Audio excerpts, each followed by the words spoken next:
From the New York Times, I'm Michael Barbaro. This is a special episode of The Daily. Today, a major Times poll finds that since President Biden's poor performance in the first presidential debate, voters' doubts about his mental fitness have deepened, and Donald Trump has taken by far his biggest lead of the campaign. I spoke with my colleague, Shane Goldmacher, about what the results could mean for Biden's future.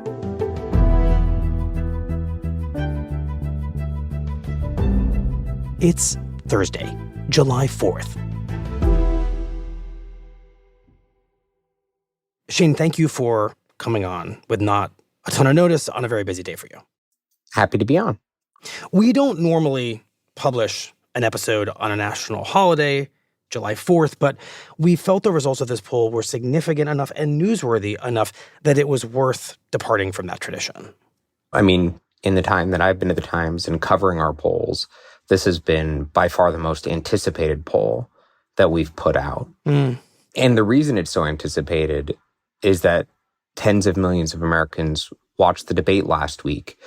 And one of the biggest questions about Joe Biden's political future has been, how did voters actually process what they saw on stage?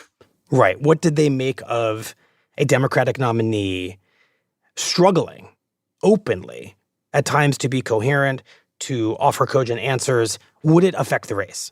That's been one of the fundamental questions. And the storyline out of the White House and in Wilmington, where Biden's campaign is headquartered, is that this debate was just a blip. They put out their own survey showing that it hadn't made a change between before the debate and after. Notably, they were behind in the survey that they released themselves. But really, people have been waiting for independent polling to take a look at the state of the race after that debate. And enter the New York Times Siena poll. What did we find on this very big, highly anticipated question? We found that Donald Trump had the biggest lead he's ever had in a New York Times poll. He's ahead of Joe Biden 49% to 43%. So he has a 6 percentage point lead among likely voters and an even larger 9 percentage points among registered voters. Wow, 9 percentage points is meaningful. Yeah, and it's not just the size of his lead, it's the direction. So the race shifted 3 percentage points in Trump's direction in just the span of about a week. And the reason we know that is the Times actually pretty intentionally planned to do 2 polls. One right before the debate to get a snapshot of the race heading into this key moment. It was our first poll since Trump's conviction, and it set a baseline. Where did the race stand before these two men met on stage? And then we began polling immediately after to figure out if and how the debate had changed the dynamics. And what we see are some real changes. Right. And just to summarize, a 6-point Trump lead over Biden among likely voters, a 9-point lead among registered voters, and that 3-point swing, those are striking data points in a race that has seemed very close throughout and was expected to be very close in the end. I really think it's the totality of the poll that makes it a significant snapshot of the state of the race. You have the overall margin with Donald Trump leading by more than he's ever led in a New York Times poll.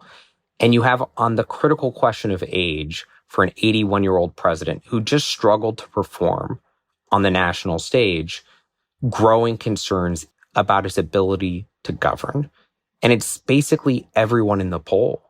A majority of every demographic, geographic, and ideological group that we tested thought that Joe Biden is too old to be an effective president. And that includes people who are voting for Joe Biden. How much did that perception of Biden's age and is he too old to be president change since the debate? So before the debate, Democrats already had concerns about Joe Biden's ability to do the job. And those concerns got bigger after the debate. They rose 8 percentage points to 59% of his own party. And as worrisome for the Biden campaign, they also rose further among independents, all the way up to 79%. Overall, what percentage of everyone polled says that President Biden is too old to be an effective president? Overall, 74% of voters in the survey said that Joe Biden is too old to be an effective president. Wow. As you said, Shane, a meaningful percentage of the voters we polled will still vote for Biden despite these concerns because he's getting, I think the number was 43% of the vote, which means some meaningful group of those who are concerned about his age are still going to vote for him. So I'm curious, when you really get into the results of this poll, which voters do you find since the debate have thrown their support behind Trump and have helped him get this 6-point or 9-point lead, depending on how you slice it, over Biden? I can give you an answer with just one word, and it's men. The voters who swung to Donald Trump in this survey pretty decisively were men. He was leading among men going into the debate. He was leading by 12 percentage points among men before the debate. But afterward, that lead has almost doubled to 23 percentage points. How do you think about that? It makes a lot of sense in the framing that Donald Trump has taken to the race overall, which is this sort of machismo-ness that he campaigns on. His entire frame for the 2024 election is one of strength versus weakness. His campaign has been designed to appeal in a lot of ways to men, right? After he was convicted of falsifying records related to, don't forget, a hush money payment made to a porn star, the first event he did was at a UFC fight, and he stayed until 1 a.m. Right? There is this sort of male energy that the Trump campaign has very intentionally tried to tap into. And I think a debate that showed him in much more command than Joe Biden seems to have jostled some of these men in his direction. Right. And of course, for most of the Trump era, women voters have voted much more heavily for Democrats. And in the post-debate poll, Joe Biden's lead among women actually ticked up too. He is now leading by 8 percentage points. The problem for him is that lead is so much smaller than the Trump advantage among men. Shane, was there any good news in this poll for President Biden? How much would you like to squint, Michael? I think there are some glimmers of good news for Joe Biden. We talked about how independents now see Joe Biden as increasingly old and really look on that age question a lot like Republicans at this point. In the top line question of do you pick Biden or Trump right now, Trump actually lost a small amount of ground in this survey among independent voters. It's just that he gained so much more among Republicans and Biden lost so much more among Democrats that it ended up being a net negative for Joe Biden. Interesting. Thus, glimmer, not really necessarily pure good news. The other glimmer of good news for Joe Biden is that while Democrats are increasingly worried about how old he is, they actually didn't move away from him on the basic question of should he remain the Democratic Party's nominee.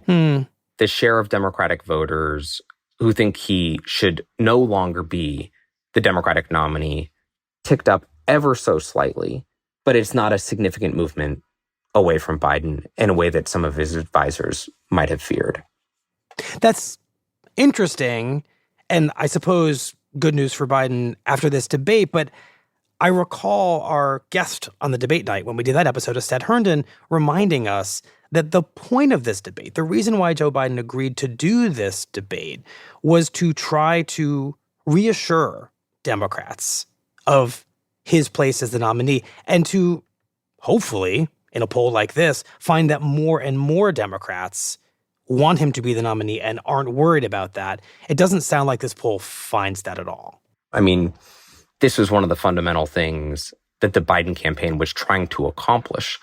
They wanted to reunite the Democratic Party behind him, to get people to focus on the contrast, the threat of Donald Trump, to rally behind Joe Biden as the one and only alternative to stopping Donald Trump this fall, to take a race that a lot of people have tuned out and get them to tune in. And what the poll found is that, yes, more people are paying more attention to the race now. But on those questions of, are Democrats further behind Joe Biden, it actually added questions to that rather than answering them. Mm-hmm. I want to ask about something that people around the president are saying a lot since this debate happened, which is bad debates happen. They point to the fact, for example, that President Obama had a rough debate against Mitt Romney in 2012. He dipped in the polls, came back. How are you in your reporting and thinking about this poll contemplating the idea that what we're seeing here is a momentary problem for President Biden, not necessarily a permanent one? I think there's a big fundamental difference between the 2012 race, which you're right. Barack Obama had a bad night. He did dip in the polls. He recovered and he won pretty comfortably by the end of that race. And what we saw in this debate, which is the struggles that Joe Biden had fed into the fundamental questions and weaknesses that he's had in this entire election, which is voters' questions about his ability to serve as president at age 81 and to continue to serve as president until age 86. And so it wasn't just about, oh, well, he gave a really bad answer on, Medicare, or he gave a really bad answer on the economy, or he flubbed a taxes question, or he didn't answer abortion right. Because, by the way, he did have those particular issue struggles. The bigger problem for him in the debate is that on the question that most voters have about him, can he continue to do the job? They left with an answer that left them less confident in his ability to do the job. Mm-hmm. And in that way, it's fundamentally different than the Obama campaign in 2012.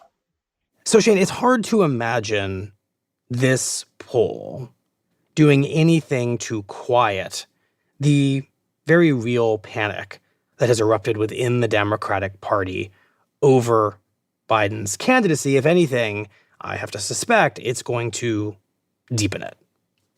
Look, Michael, the campaign was so worried about this poll that they actually sent out an internal staff memo on Wednesday morning, pre-butting the findings, kind of dismissing the result before they even knew what it was. And the reason why is that the Biden campaign has been nervous. This is the kind of empirical evidence that can be used to try to push him out of the race, which is something that prominent Democrats have already started to do.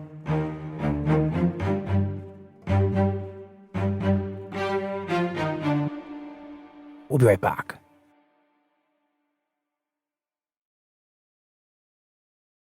So, Shane, let's talk about how this has all been playing out within the Democratic Party, within the Biden campaign over the past few days. And as you hinted at just before the break, how this new polling is potentially going to fit into that. And just to note, in our last episode about this with our colleague Peter Baker, the discussion, the idea of replacing Biden as nominee because of this debate performance had mostly been confined to pundits and a handful of former elected officials, which had given it an air of being kind of a fringe conversation. My sense is that that's started to change. So just bring us up to speed. Yeah, it has moved from cable pundits to Capitol Hill, and that is a very important shift. I think, like a lot of people, I was pretty horrified by the debate.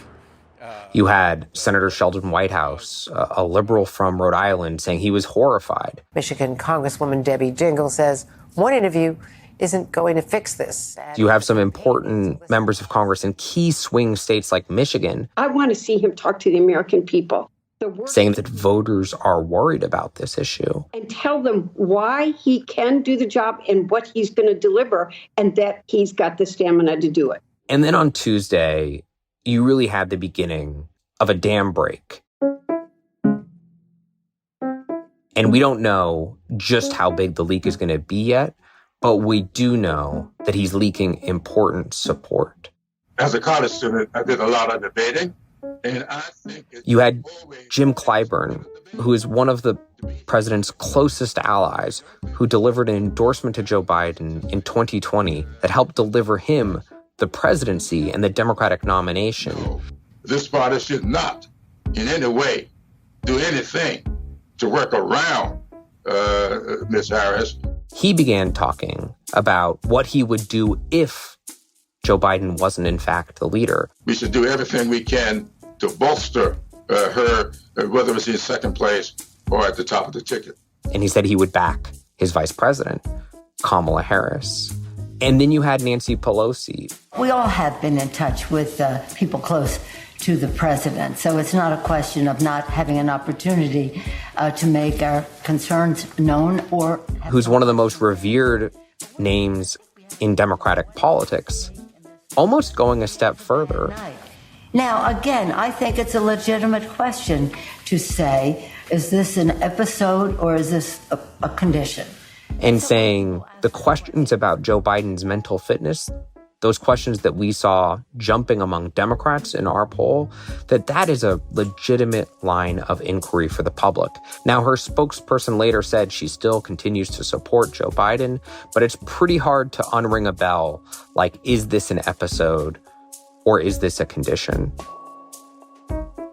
You know, when my wife and I watched the debate last Thursday, we were so hoping for the momentum to overcome the lag that we've had. And of course, Joe Biden then had the first Democratic member of Congress officially call for him to step aside. And that's Lloyd Doggett, a progressive from Texas. I was so moved by that evening that the next morning I was out to talk on the floor of Congress with our leadership and with as many of my colleagues as I could find to express the view that it was time for a replacement and for President Biden to step aside. Right, and as we're sitting here, and I should say we're talking at around 4 p.m. on Wednesday, literally at this precise moment, I'm seeing that another sitting Democratic congressman, Raul Grijalva from Arizona, has also come out and publicly called for Biden to step aside as nominee. This has to be President Biden's nightmare. 2 Democratic Congress members saying, get out of the race. I mean, this is exactly the kind of drumbeat that Joe Biden has been seeking to avoid. Where do you think, and based on your reporting and the reporting of our colleague Shane, has this left Biden in his thinking on the eve of July 4th? The president and his team have been doing 2 things at once. On Wednesday, President Biden and his vice president, Kamala Harris, both joined an all-staff conference call of his campaign team, and he reiterated that he's going to be in this race until the very end.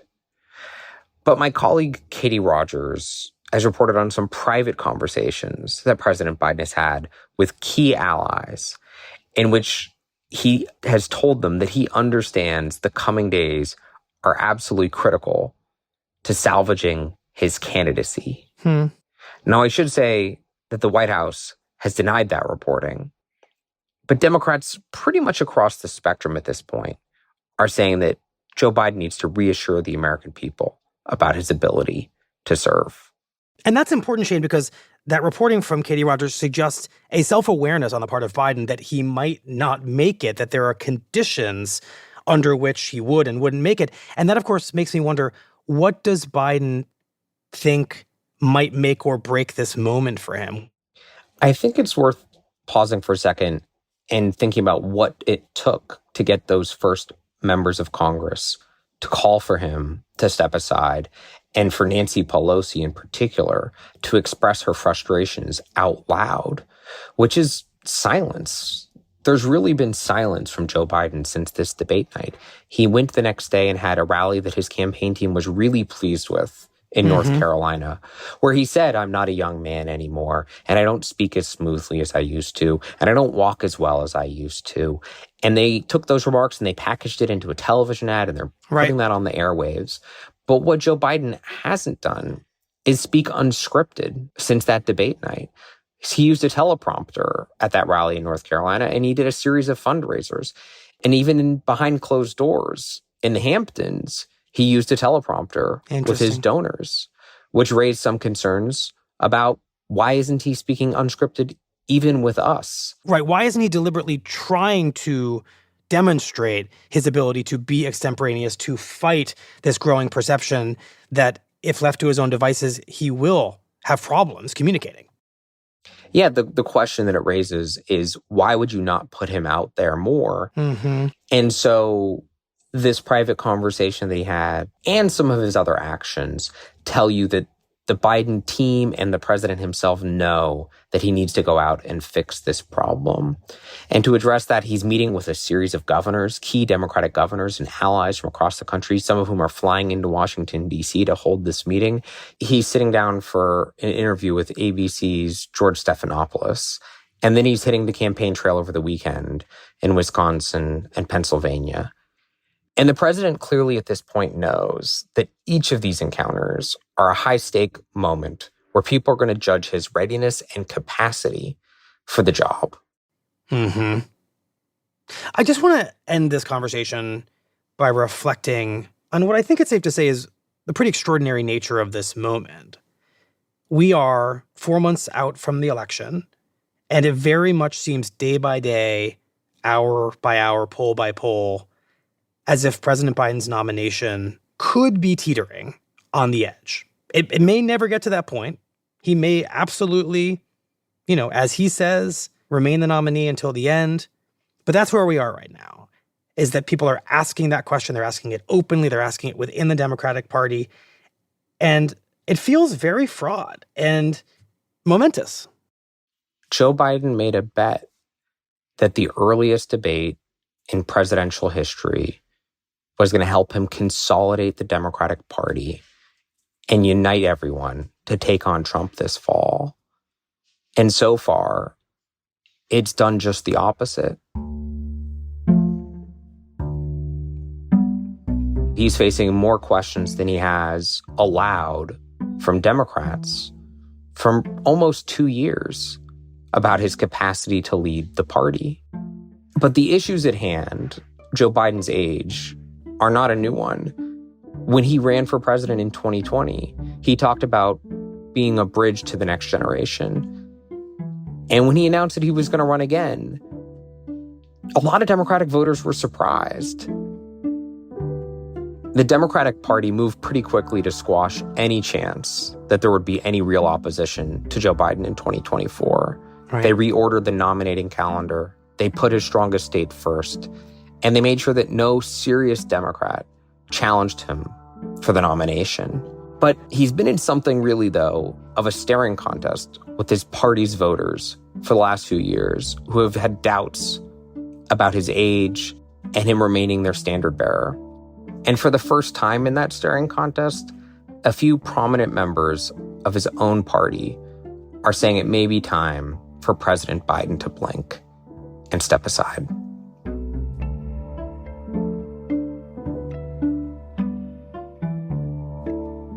Well, Shane, thank you very much. We appreciate it. Thanks for having me on.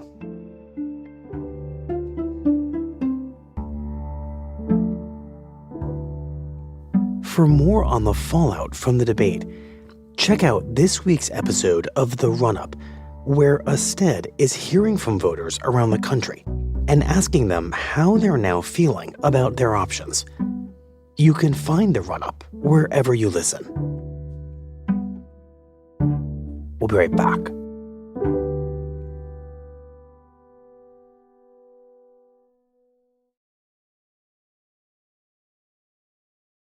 Here's what else you need to know today.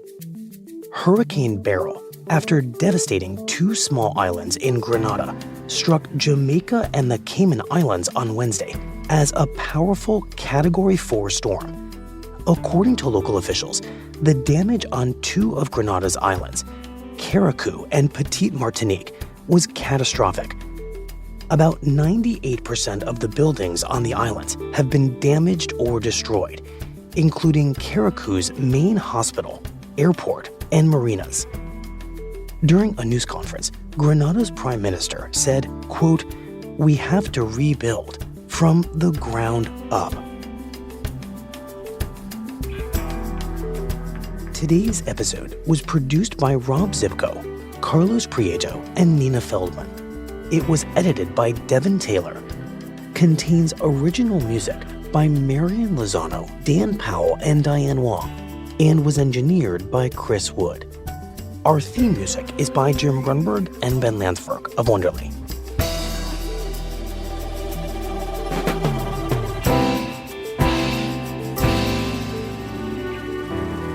That's it for The Daily. I'm Michael Barbaro. See you tomorrow.